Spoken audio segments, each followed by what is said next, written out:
But thank you so much for being here. So who is unfamiliar with how AngelCon works? Real quick, should I give a quick backstory? We invite investors to come together. They each put in $5,000 into a fund. We pool that money. We talk for 6 months about startup investment and the environment of the angel world, the data. We look at how to do due diligence. We look at deal terms. We meet monthly to discuss all these topics with speakers. A lot of speakers from all over have come to provide training and guidance and so on. And then in January, we started reviewing applicants. So startups applied to be considered for this investment. Our investors whittled it down to their top 12. We listened to all 12 pitches live, and then we narrowed it down to our top 6. And then our investors divvied themselves up into groups of 3-4 people and did due diligence on each of those 6 startups.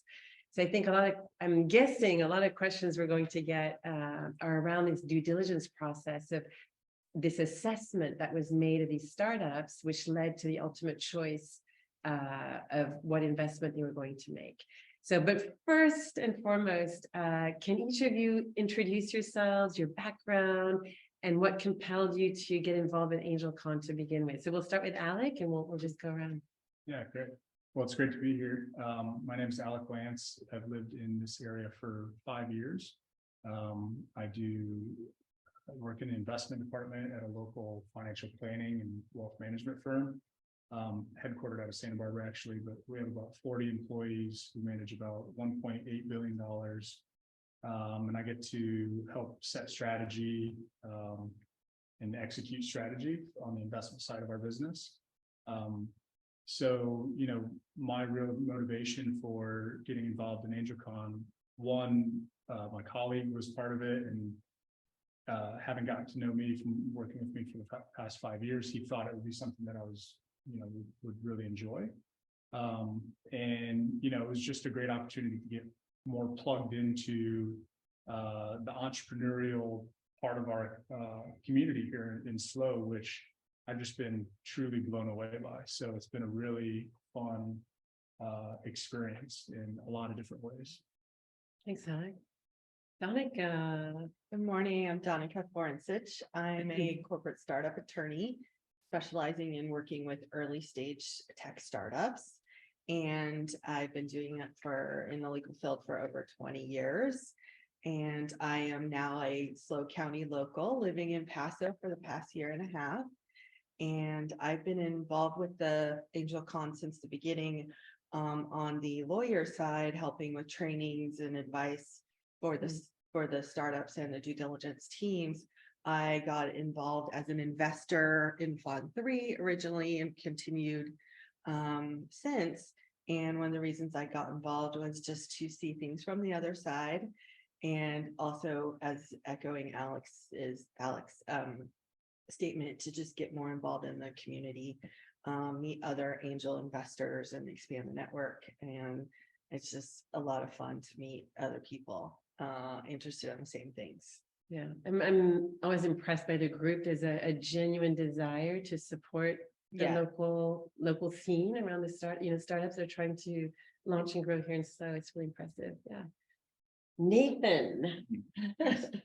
Well, I'm a mechanical engineer by education, been in the biotech, life science and biotech med device space my whole career. I've been part of 6 different startups, and a third of those were completely not successful, and a third were just and a third were actually okay. And that's pretty good. That's a good. Those are good stats, actually. it doesn't feel like that at the time, does it? One of those success stories is Impress, which became Lydia Health, which came out of here. I moved here 12 years ago to start a company. I had no idea what it was going to be in, and I ended up being part of Lydia and another one that failed. And can I add a little something there? So, and Nathan and I met. Nathan was originally an SBDC consultant, and that's how you met Lydia Health at the very early when stage. they were in Cal Poly. Yeah, the students were. Yeah, that was in 2011. Yeah, in the first week I moved here. That's crazy. Yeah, which is pretty nuts. Well, one of the things that compelled me to be involved in the AngelCon is that none of those things I ever did would have been possible if they weren't for angel investors. And to have an opportunity to participate, even in a small way, as the AngelCon is part of giving back to the community. And also, I think all the AngelCon folks, we'll probably talk about that, really felt like we were helping the community, more than just cutthroat angels investors. We were more we wanted to all the entrepreneurs this year, as I'm sure we'll talk about, we're all like such awesome people that we wanted to invest in all of them and the people. Yeah, and I'm glad we're sharing that, because we're debriefing a lot with the teams right now. It's like, but why? Why didn't I get chosen? Why the others? But it was such a tight. It was such a tight race this year as compared to other years. Yeah. Where there's been a clear delineation between the top finalists and not. This year it was very tight. Yeah, and I think to your point, every founder was extremely admired, and there's a lot of belief in all the founders, and hands down. Right. But this year, so tell me about what was unusual. So maybe we'll start with Nathan. What was a bit unusual about this year compared to past years, as far as think about the traction piece and. I'd say that. Okay, so first, as you just said, and we can't reiterate it enough, all the founders were like investable people that you're excited about. All the companies. Most of the companies, I would say, were less far along, so they were earlier. And what you almost kind of expect is most of them to have had more, like a more demonstratable beta, or have done more of that. And I think that this year they were like a lot of them needed the money to do their beta work or do what we would normally see, and like maybe and we're looking for the first round of money, I think. Yeah, it was very early stage. Yeah, I would agree with that. In the years past, we've seen maybe a bigger mix of really early stage teams and teams that are further along with some revenue that they're starting to get traction, customer acquisition and things. And this year, I think across the board, everyone was very early. So it was not just what is the product and how are they putting it to market, but an investment in the founding team, because as we saw, some of them had already pivoted from their original ideas and so looking at that, it was a big part of the equation this year. What was so let's step back as far as the trainings are concerned. Like what were the pieces that guided you toward, hang on. Let's talk about the actual decision. So ultimately, and Alec, maybe you want to jump in. What was the deciding factor in the investment that was made into Riot? Yeah, I mean, I think it goes to exactly what Nathan and Donica were just sharing. I mean, it's an investment in the team first and foremost. You can have a great idea, but if you don't have the right people, who have certain qualities that we learned about as part of the training, then the idea can go nowhere. So that's the first element. And then I think the second element, and this was, a big differentiator for Ride, was, the proof is in the pudding, and just the success that they've had at Cal Poly so far, and sort of the opportunity of that blossoming, by expanding to other campuses, and being right on the cusp of that. So in my mind, those were the two things that really stood out. Deciding factors. Yeah. And so the flip side of that, because we're making a decision based on it's relative to what else was available, right? It's a relative decision. It wasn't a decision made in a void. So on the flip side of that, what were the elements that I hate using red flags because we're all evolving, the companies are working on things, but what were the elements where you thought, that's a little risky, or that's creating a little bit of risk for us here? And so we're opting for the one that is a bit more de-risked. So what were the risks that you saw with some of the other startups that we could potentially highlight? I think that there were some that I think that, as Nathan mentioned, like their product wasn't quite there yet, right? And they need the money to get it to that beta or that MVP stage, right? So where Ride already has their app working they've shown the way it's grown at Cal Poly, the organic growth, word of mouth, and that is an easy duplicative, you know, Easy plug and play. plug and play Yeah. into other campuses Yeah. is what, yeah, Yeah. exactly. And so, but I think that there wasn't any big red flags that we saw, I don't think, that I can remember with any of the founders or any of the ideas. I think it's just a matter of they're not quite ready Mm. yet. And maybe they do need that money to get there, but as an investment group, we have to balance. Oh, that's a great idea, and we think that has really great potential with, it is an investment, right, Mhm. as well. And so if, we had grant money, might have been different, right, and not investment, and so, but I think that all the teams have a lot of potential, and if they just get their products, going, Mhm, launched, mhm. I think that they'll get there. Yeah.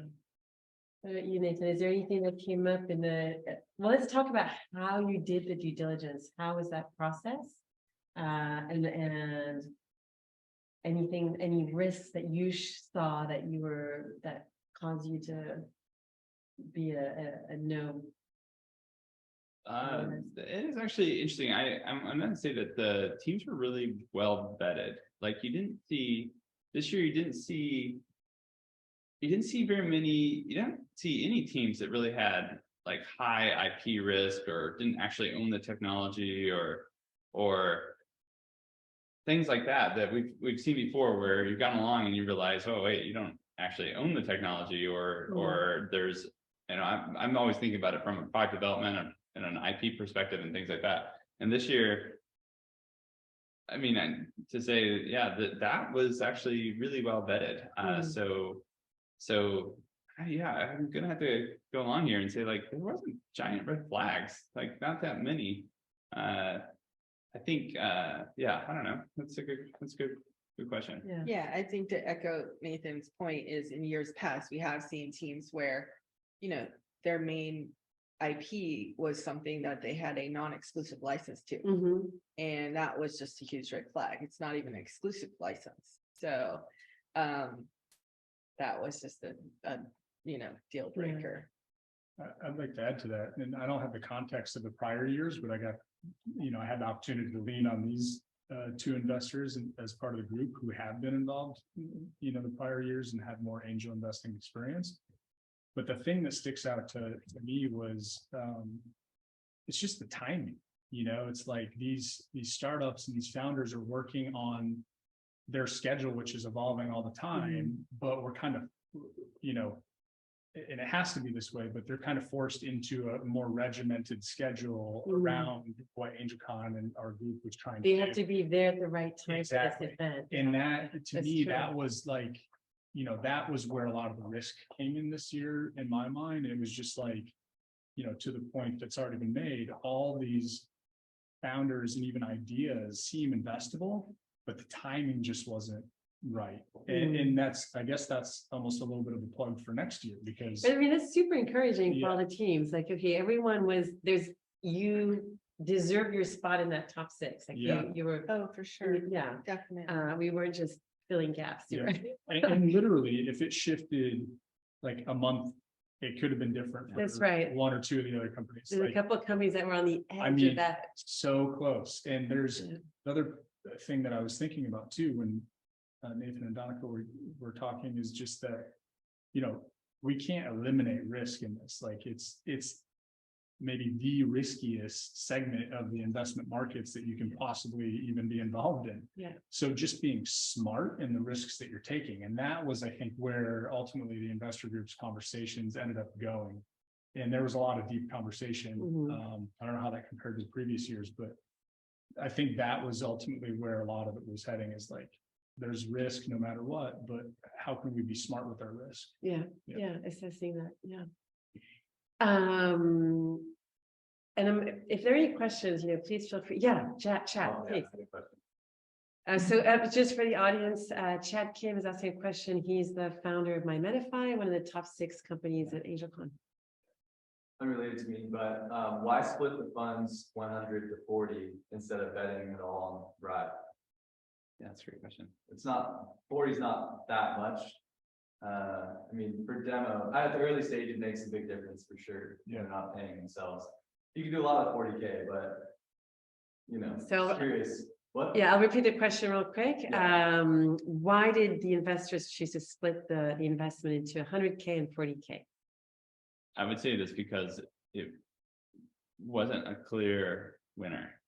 And I think that if we had more money, we might have split it 3 ways. Right, right. So true, yeah.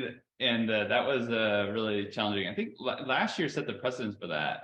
And last year there was that like people were just like, the investors themselves were like, no, I want to invest with this friend. I want to invest with that one. And maybe It's to very play, split, yeah, maybe to placate the investors, we said, okay, fine. Well, majority of you are here, slight majority are here. So you're the winner and the second majority over here, whatever, minority over here. I don't know if that's exactly kind of how the mechanism worked, but I think last year setting the precedent for that. So why did we do it this year? Is again, because it just wasn't that clear. Cut, yeah. It wasn't obvious, like, but it obviously would have made a bigger impact for Ride if they got all the money.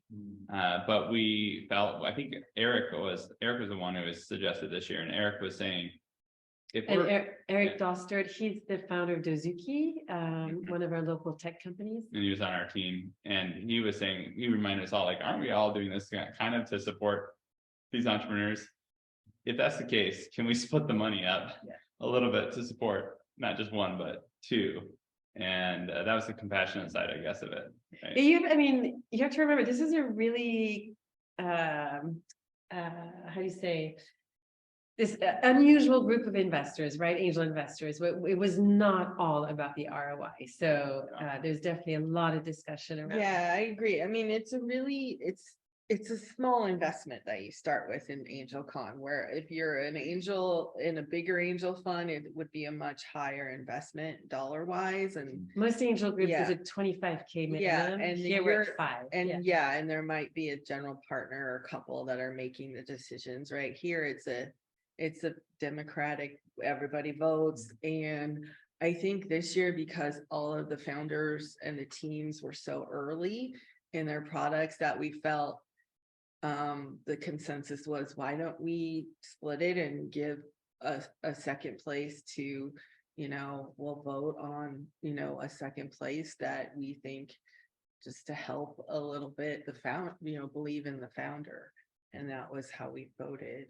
Yeah. It came down to it. I think we can Yeah. share. I Yeah. mean, We did vote whether we wanted to split it or not. Yeah. There was that vote first. Yeah. And then if we did split it, we voted. yeah. We had several votes. So it's And it very. was incredibly tight Yeah. for the 40K. Like it was, Quick question. This is eating on my brain. Is 100K required minimum for the winner? Yes, Okay. yes. So That that, makes we sense. always said, we set that bar the first year. Yeah. And I was tell this funny story, like we'd only raised 95 the first year we were doing this. That's so funny. And for me, it was just leap of faith. I was like, I'll just write the last 5. And then the night of Bert Forbes, who's invested in every single fund since, the night of, he comes up to me right at the end, is, can I write you a check? I was like, I thought I was gonna cry. You can hurt. Yeah. You We should love Bert. do this. Yes, Bert's funny. Next time we'll have Bert. Yes, he's always when there's a ton of discussion and the group's going back and forth, Bert waits for everyone to settle down and then he'll say one sentence and be like, oh yeah, Yeah. you nailed it. You Let fixed that wisdom problem. speak. Wisdom, utter total wisdom. I think he must be 80 years old, but he's one of the wisest people. Yeah, And funny as well. yeah. Question Yeah, we have some online. questions online. First question, as a new business owner for a new startup, I'm not familiar with what it even means to get an angel investor. My proposal was not selected, but next time, if I did win, what would be the implications of getting angel investors in my company? So basically, once you set up a company, you create shares and when you set it up, originally you're the 100% owner, or with your partner, you own 50-50, whatever the setup is. so it's a certain number of shares in your business, let's say you own 10 shares each. If investors come in and put money into your business, you're selling it, you're creating more shares, you're selling shares to that investor, and they become part owners of your business. And That's a very big simple. thing about that is like, if you're out there and don't have investors in your business, as soon as you take on an investor, that means company has to have an exit. Right, So Right. if you're thinking building a business that you think you could go on indefinitely and it'll support your lifestyle and everything, and don't take on investment, because Right. investors need their money back. That's why they put money in. right. And Very there's true. only a couple other mechanisms for them to get their money back, and they're non-traditional in these day and age. So if I put $5,000 in, even if I really like you, I want to get more than $5,000 out of the company, and I don't want to wait 20 years. I would like it to happen soon, please. So yeah, the average for the return on your investment is about 7 years. So the idea is in 7 years, you'll get acquired by someone for 10 times the value of your business and make $50,000. It'd be great. That would be the dream. The dream, the perfect But all these outcome. companies are gonna exit in 3 to 5 years, Yes. according to what they told us. Yeah, they all told us faster than normal. I mean, I was amazed. It was, so we, Hasn't changed. Yeah. We tell you what you want to hear. Yeah, we all, never mind. okay, should I, okay, go ahead, I'll repeat the question. So you touched a little bit on founding teams and perception of traction. I'm curious how your perception of market opportunity and deal terms factor into your decision. That was where I was going next with deal terms. We had a really interesting situation this year that we've never had. So I'll let the investors talk about that. But before that, let's address the conversation around market opportunity. So we have Andrew, founder of Quantum Energy, who is also one of our top 6 winners, asking about how much reflection was provided and how much did we talk about the market opportunity? Yeah, I was gonna comment on the last question, but it relates to this part of your question in the sense that it's a huge part of what we were diligencing when we broke out into teams. And you probably experienced that, receiving questions about that. And so, really making sure that we're clear on what the problem is and the founders are clear on what the problem is. And then also clear on, does this product or service solve that problem? But then, importantly, going back to Nathan's point, ultimately, this is a kind of a formal investment process. So in order to help offset the risk that I was mentioning before, that is always present, you want something that is scalable. And so understanding how that scales is a really important point. And different businesses scale differently, and that's where things like software tend to get a lot of angel investment because it's easier to scale. But going back to the prior comment too, like I was on the team that diligence demo, and the $40,000 had a potential to impact all the companies, but it could impact companies differently. And so the scalability of that go-to-market process, and personally, that was one of the things that I really liked about demo, because the actual scalable process is it's a variable investment. And so it didn't need to be $250,000. It could be done in a fractional way using a much smaller investment, for example. So That's a really good point about demo specifically. Like it's such a niche, it's a large market, but very niche. So the network effect yes, for demo is pretty substantial. and it could happen very quickly. To That's right. Nathan's point before. So that was like, again, in my mind, I'm biased because I was on that team perhaps, but that was a little bit of a differentiator perhaps between, because at the end of the day, all these ideas were big ideas. They had big potential markets. So the difference really came in what's the strategy to scale it? How quickly can that happen? And, and then falling back on other things that we already talked about. And demo specifically, the cost right now, without the funding, it was taking him a week to reiterate his beta test process. With that money, with this investment, he's going to be able to literally reiterate within 24 hours. And so that's talking about scalability and launch and growth, that's, that's a huge, huge difference. Yeah. Yes, Emily. And so Emily is the founder of Ride, the winner of AngelCon, and I'll repeat your question after you ask. How does the investment work? Is it just one entry at the cap table? Is it one prize? Well, is everyone separate? Because that was never explained necessarily. Oh, I can jump in real quick on that one. So the money is all put into one LLC, limited liability company. And so on your cap table, you'll have just one line item for the LLC. It'll be AngelCon Fund 6 LLC, and they will own the entirety of that investment. And then if there is an exit, it'll go to the LLC, and then the LLC will distribute to the members. And is this repeated each year with the separate LLCs? Correct. Yes. Yeah. That's interesting. So the idea behind AngelCon is we're trying to train as many investors as possible within our community. And so we want to bring a new group of people on board every single year, hopefully have past investors reinvest to keep the traction going. But the goal every year is to expand beyond the network and to reach out to new people, to bring them in and create new resources for the work that we do. Yeah. So how many would you say are new investors versus? So how many new investors were versus, I would say we're getting to about 50-50. It seems about 50% returning investors, 50% new investors each year. Yeah. And I think we didn't finish. I'm sorry. Oh yeah, Andrew's question. About deal So terms. deal terms, that was such an interesting experience this year. So, and I think it's also a reflection of maybe the slight economic slowdown that we're experiencing, but we had who wants to talk about what we did this year, which we've never done before. Oh, So. I will. I think it was Nathan. interesting. We came in early when everybody's pitching what their deal terms were. They were optimistic, and the markets, haven't been great. Haven't been bad, and just nothing, right? And we gave an opportunity for everybody to give us your best terms.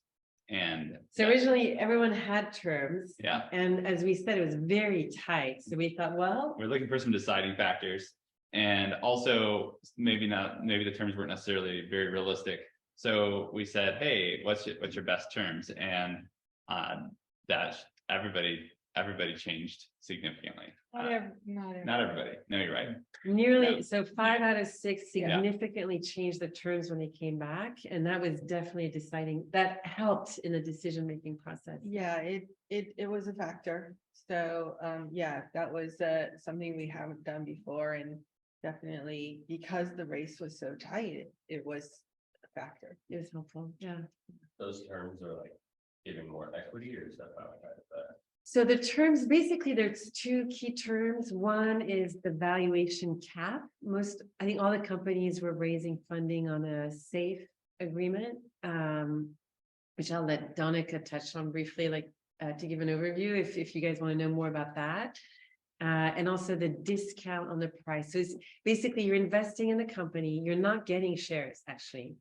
But it's when the company does do a priced round, when they actually start issuing preferred stock, you will, the 100K you put in will get those shares at that time at a discount. So instead of paying $1 a share, you'll be paying 80 cents a share, let's say 20% discount. So you'll get a bit more shares pro rata than the new group of investors that invest in 18 months. So that's because it's kind of because you took that risk so early on. I know we have questions online. Yeah, we have like 5. Okay. Yeah, so we'll get through them slowly. The first one is 2 different questions, but both from Joanne. Remind me how many applied and were they all so early? Good question. So how many companies applied? I think we had 21 applicants this year. It is varied every year. We've gotten anywhere from 12 to 40 applicants. Were they all this early? I can't remember. Yeah, it's hard to go back to January, end of January at Yeah. this point. Can't remember. It was all over the place, I think, different Yeah. stages, different raises. Like there was one, I think, that was wanting to raise 7 million, and that was just not out of the range. realm of Yeah. what we're doing. So I think it was just a matter of it's hard when you're first looking at the applications because you have, it's what they write, right? So if you're applying next year, give us the good story, like tell us what you're doing, tell us, what you're addressing, what problem is it solving? Why is this a good investment? Be very clear. So, because a lot of people put up, we ask for financials and they're either a mess or they're just so unrealistic because you're making up numbers. Trying to give us something Actually, that's a pretty realistic. good point, that the diligence You know, process it's pretty hard. much starts. Yeah. From the time you apply. Yeah, Like your because application We might should miss a good reflect. company because their Yeah. application isn't great. Yeah. And then they don't get a chance to pitch. And then because when we're doing the top 12, they get to pitch and we might be like, oh, that's not what I thought from their application. Yeah. So it's sometimes it's hard at the application stage to, whittle down to the top 12, yeah. but be clear, Yeah. make it exciting for us. Yeah. Yeah. And another question was, can somebody please give just a brief elevator summary of what the 2 awardees this year do? Right. So, I'm going to send the mic to the founder of Ride, who won AngelCon. Yeah, hello, my name is Emily Gavrilenko, co-founder CEO of Ride, and we're personalizing long distance travel for college students. So drivers and riders can name where they're going, when they're going, and find similar people to share a ride with. Thanks, Emily. And demo, would anyone like to take a shot at demo? Alec? I can do that since I was on the diligence team, but He is online. No, let's do it. if you can open his mic, yeah. Yeah, I'll give him permission. Alec, jump in. Can you hear me? Let's see. Hello? There he is. Hi, Can you hear Alec. me? Can you give us your elevator pitch on demo? Yeah. In short, it's basically Dropbox for music producers. The advantage, though, to using us is we automate the really tedious process of stemming out all the music, which can take anywhere from 1 to 2 hours, and condense those hours into just a minute. Thanks, Yeah. Alec. And I think, Emily, you had a question before we go to the next Zoom question. Yeah, so we're talking about the application process.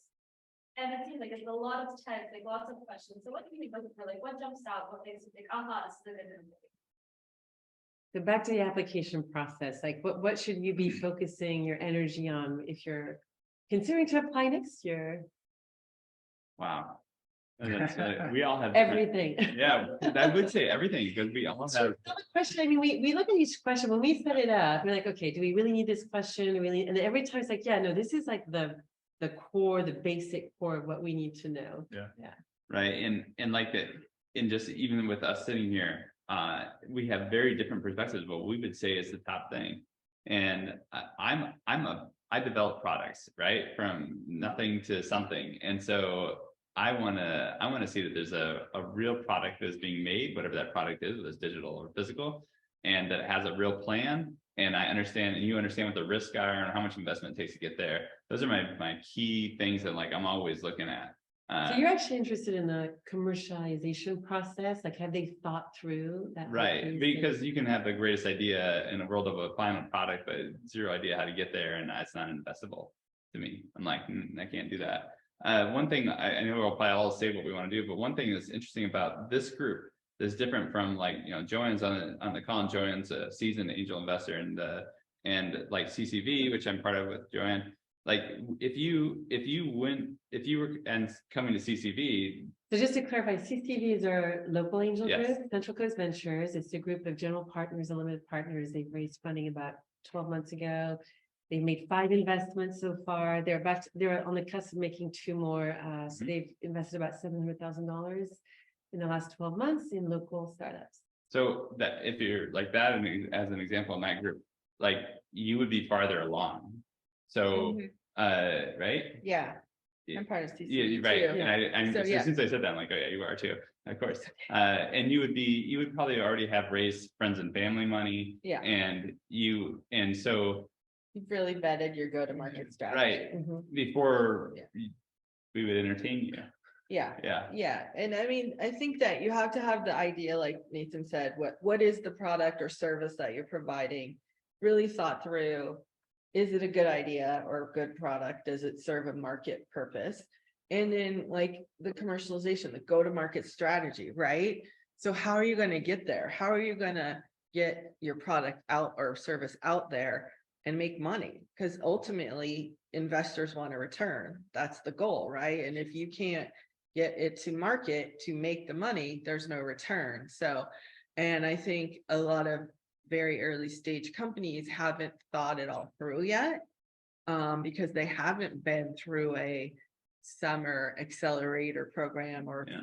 applied and got into the incubator program here, and they don't know that. So it's maybe lacking in their application, or they're not part of the SBDC where they're getting that advice.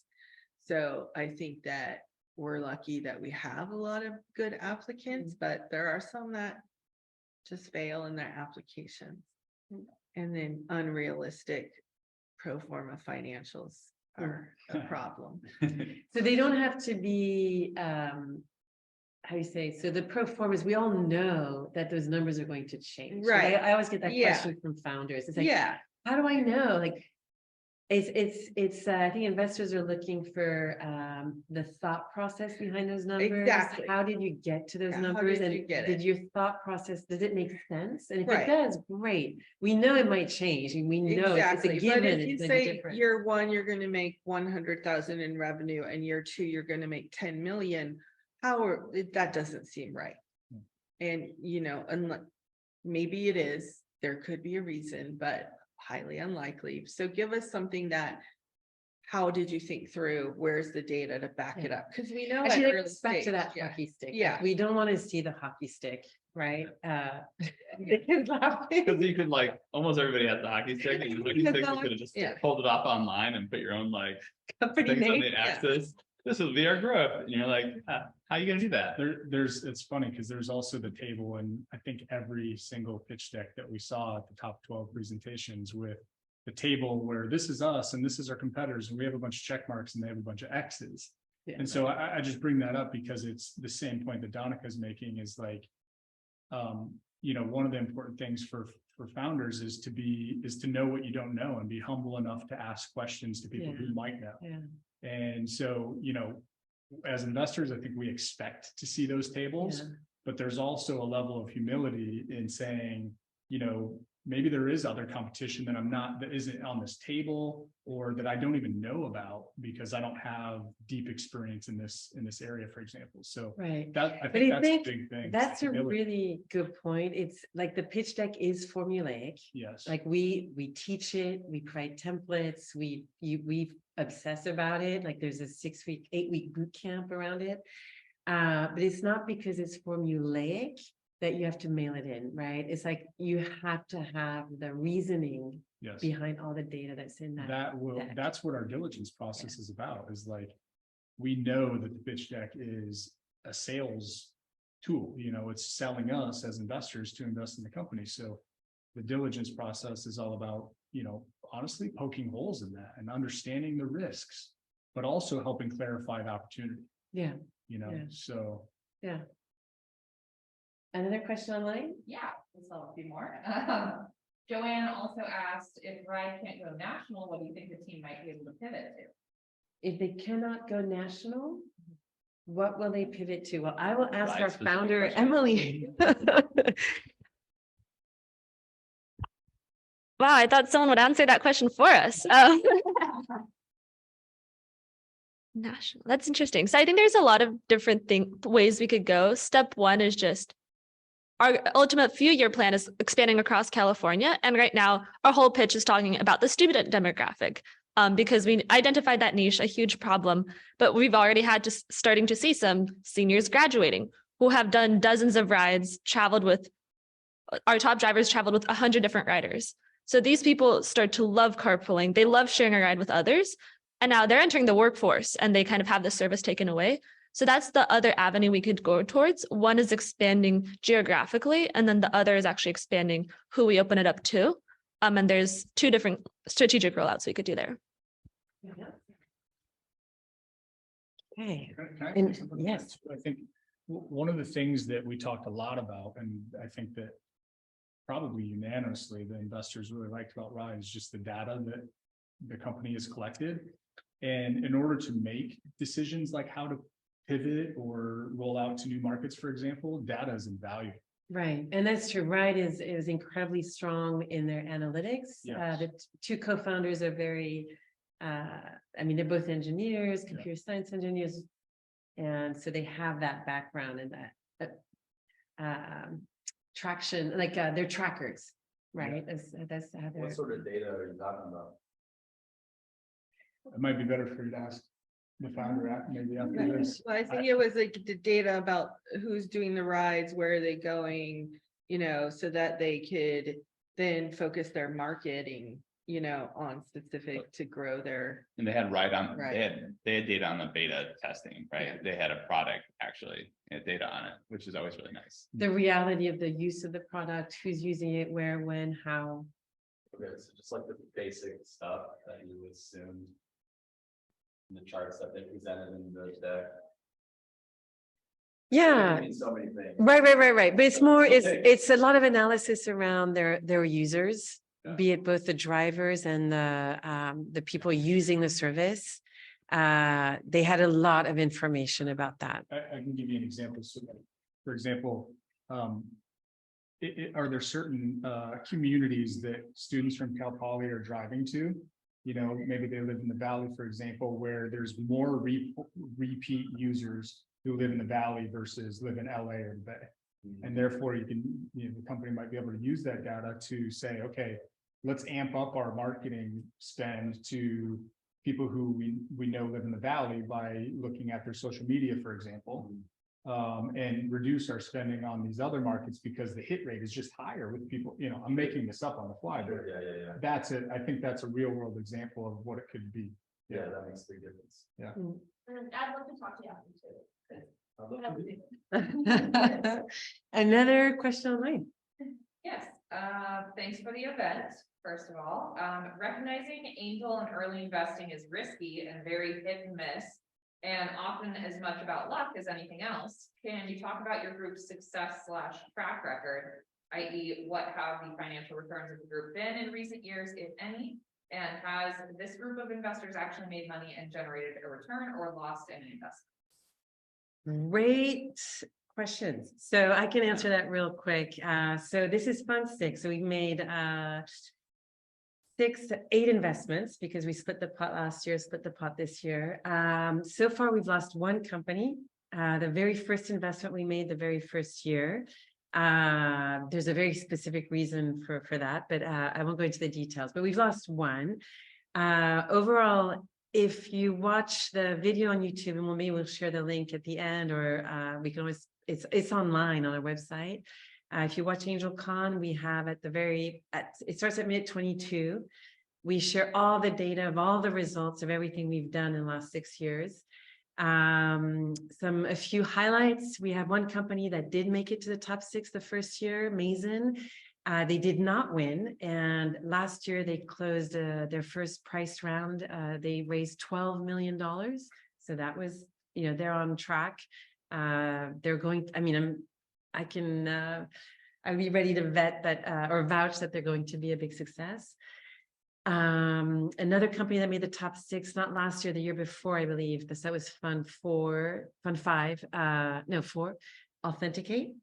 They just recently closed a $3 million round of funding.